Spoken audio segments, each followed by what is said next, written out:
I get to finally give my reasoning now why I'm trying to say that it's okay to take a running back. And Jim, it's crazy. Round. In the first round, it's crazy. I understand. It's crazy. I'm never a guy that's going to say, hey, you should take a running back in the first round, but this year, you might have to. If Ndamukong Suh re-signs, Malcolm Brown, look, he's a great talent.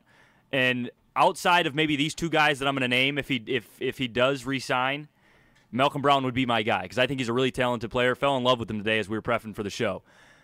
But here's the thing. Matthew Stafford has never really had a great running back, right? Fair to say. Reggie Bush shucks. They don't use Theo Riddick. Joique Bell continues to be average. I like Joique Bell. Sure, I'm glad you do, okay? Detroit versus everybody. Hey, did you know that Joique Bell was a went to Wayne security State? cop? Yeah, went to Wayne State. I've never heard that, actually. Thanks. But no, Melvin Gordon would be my guy at 23 if Ndamukong Suh re-signs, and here's the reason why. 7.5 yards per carry, and everybody knew he was going to get the ball, okay? I mean, this is a pounder, and how many three-down running backs are there in the NFL these days? It's a lot of split carry situations. There is. There's a lot of split carry situations, and the guy that are three-down running backs, guys like Matt Forte, who catch 80, 90 balls a year and are almost guaranteed for 1,000 yards. Oh, wait, Brad, he didn't get this year. Thanks, Jim, I know. But he did catch 80 balls again. I mean, this is a guy that's so productive. Three-down running backs these days are few and far between. And if you can get one to add to this offense, I mean, that's really what they're missing. Matt Stafford's never had a great running back that he's able to hand the ball off to and pull off some, give him a little bit of security. And sometimes a lot of people point the finger at the offensive line, which is fine because he was the most sacked quarterback of his career this season. I think adding Melvin Gordon, it was a team that we kind of criticized a little bit this year for not going down the field enough. And maybe that's because they didn't have a running game. I mean, this is one of the worst rushing attacks in the NFL. You add Melvin Gordon, you're able to maybe take the top off the defense a little bit more. You have Calvin Johnson, who wasn't utilized as much as he could have been this season. And I think if you can add a running back and maybe add one or two guys defensively into the box more often from the defense, what does Calvin Johnson become? I mean, what does he become as an NFL wide receiver? You talk about adding a running back, and they could use explosive plays from the backfield. Yeah. Right there with you. We're right on the same page. It's really risky to take a running back in the first round. Absolutely. I mean, you can name some of the guys that were taken the last couple of years in the first round, and nobody has taken in the last 2 years, but Trent Richardson, Doug Martin, David Wilson, C.J. Spiller, Javid Best, Donald Brown, Beanie Wells. These guys are terrible. And you want the Lions to take a running back in the first round? I understand how risky it is, Jim. Okay. I really do. And I know you can find it later on in the rounds.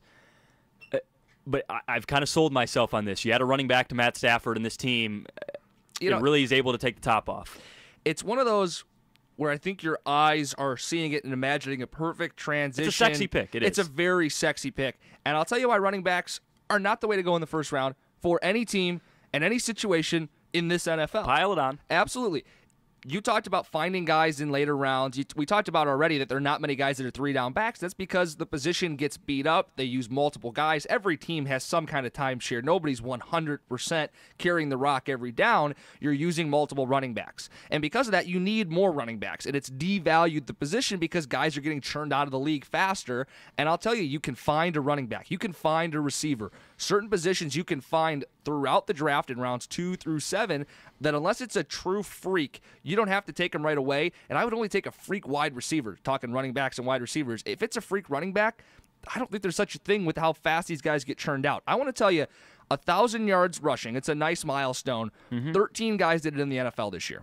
Only one of them was a first-round pick. Can I guess? Sure, go ahead.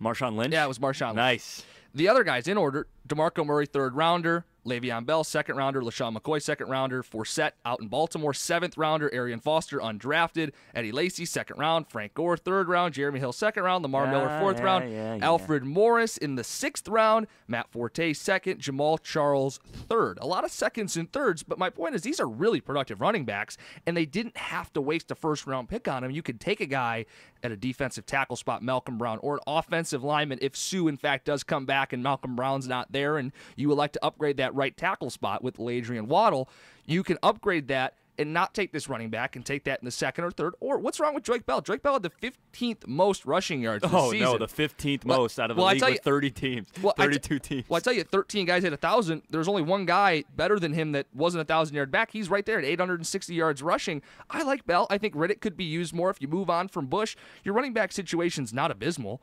I think the offensive line playing poorly is why you didn't see better team rushing numbers. That's fair. So I take that right tackle. and then all of a sudden my rushing game's better, I can still take a running back in the second or third, which is how every other team has done it and built a solid running game. But they're not Melvin Gordon, Jim. But who is Melvin Gordon? Who is Javid Best? You named all these guys. How do we know who he is? There's a risk associated, and the position churns out guys. I understand that, and I'm going to acknowledge that.